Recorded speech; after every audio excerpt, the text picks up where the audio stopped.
Hi friends, I wanted to talk to you today about something that might surprise you as the reason behind those feelings of overwhelm, stress, anxiety, exhaustion, depletion, numbness, all those really awesome things that we love feeling. I was working with a client this morning and he was telling me that he felt so overwhelmed and he was feeling kind of numb. And so I asked him when was the last time that he had taken a day off of work. And he couldn't even remember the last time that he had taken a full day with no work. And I asked him if he had time where he could rest and relax or do something fun, does he know what that thing would be that would be fun for him? And he had a really hard time even answering that question. And so we were digging a little deeper and I asked him, is he familiar with the difference between the masculine and feminine energies? And he wasn't really that familiar with it. So we live in a culture that totally understands and acknowledges and really honors the masculine energy, which is the energy of the pushing and doing and achieving, productivity, action. It's very linear and logical. It's that sort of the push and the get to the end goal oriented. So I'm sure just hearing those, you can see how that's the culture we live in. We live in this capitalist culture that's really rating our success on these very logical, linear things. Maybe it's likes on social media, or maybe it's your job title or the amount of money you have. So very masculine, linear things that rate your value and worth based on these things. And we live in a culture that doesn't really understand the feminine energies.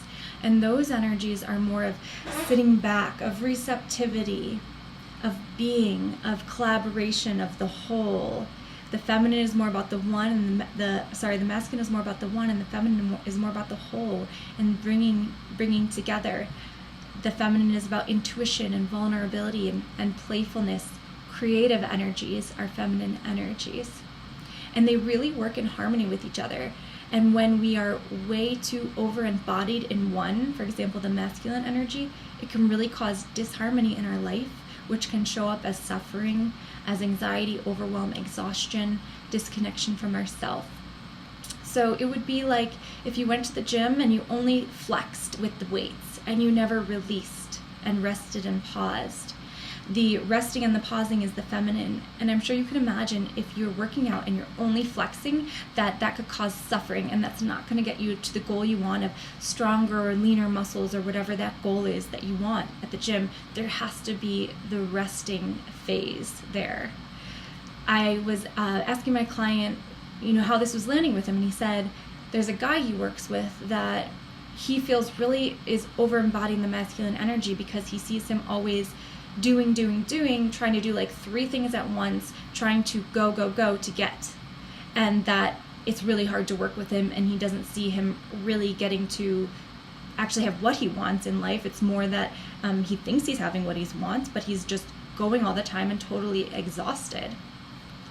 So one thing that can get in the way, and this is what was coming up for my client, is that we think we're not going to be okay if we rest or relax or embody more feminine energies. We think that it's not a good use of our time, that it's not, because it's not productive in many ways. So my client was saying he wants to do those things, but he needs to earn money. And X plus Y equals Z. Work, get money, have money, feel safe. However, what I've found is that oftentimes when we let ourselves flow into some feminine energy, that's when we actually receive the things we want, because we sit back and we allow. And sometimes when we're in that masculine, we're actually pushing away, and we can't get to that place of receiving. It can be very scary for a lot of people to sit back and receive, or to embody feminine energy. For example, vulnerability. We're taught that that is weakness, but that's actually something that requires some of the most courageous and strong people I know to embody vulnerability and to be themselves, and to be able to be seen imperfect or making a mistake, or to share something within themselves that maybe they don't feel so good about.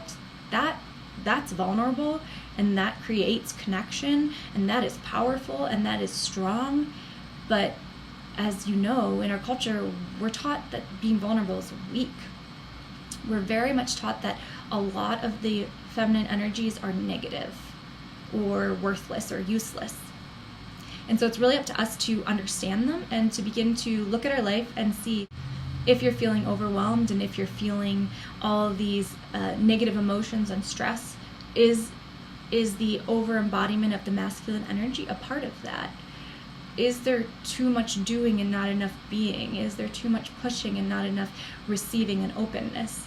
Is there too much action and not enough rest? We need the release, just like we need the flex. We need to exhale, just like we need to inhale. I'm sure you could imagine if you only inhaled, that you wouldn't live very long. We need both. We need that harmony and that flow of the energy. And that's how it works. And I've seen this in my life, that when I allow myself to rest, that's when things come to me.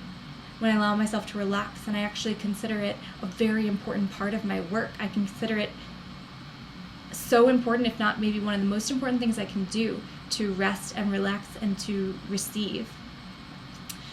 In fact, when we're not, we are disconnected from ourselves when we don't allow that time to pause, that in between, and pausing is a feminine energy, because we don't hear our own inner wisdom. So we can get in that masculine go, and we do all these things to try to get, when if we just paused, sometimes not even for that long, we could hear that inner wisdom and see the one thing we need to do in order to get that thing, rather than all these things. So we can have that clarity within ourselves. So although our mind might make us think that we should go and do and get, it's just our mind.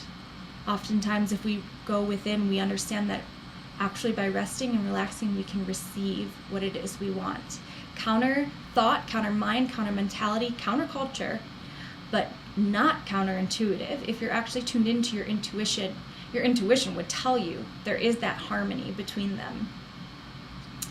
So I'd encourage you to look within your life and see, are there areas where you can incorporate a little bit of more of that flow into the feminine? Maybe it's in resting and relaxing, or receiving, or creativity, or intuition, vulnerability, collaboration. And just notice what happens in your life if you actually end up feeling way more energized and having more to give by doing this.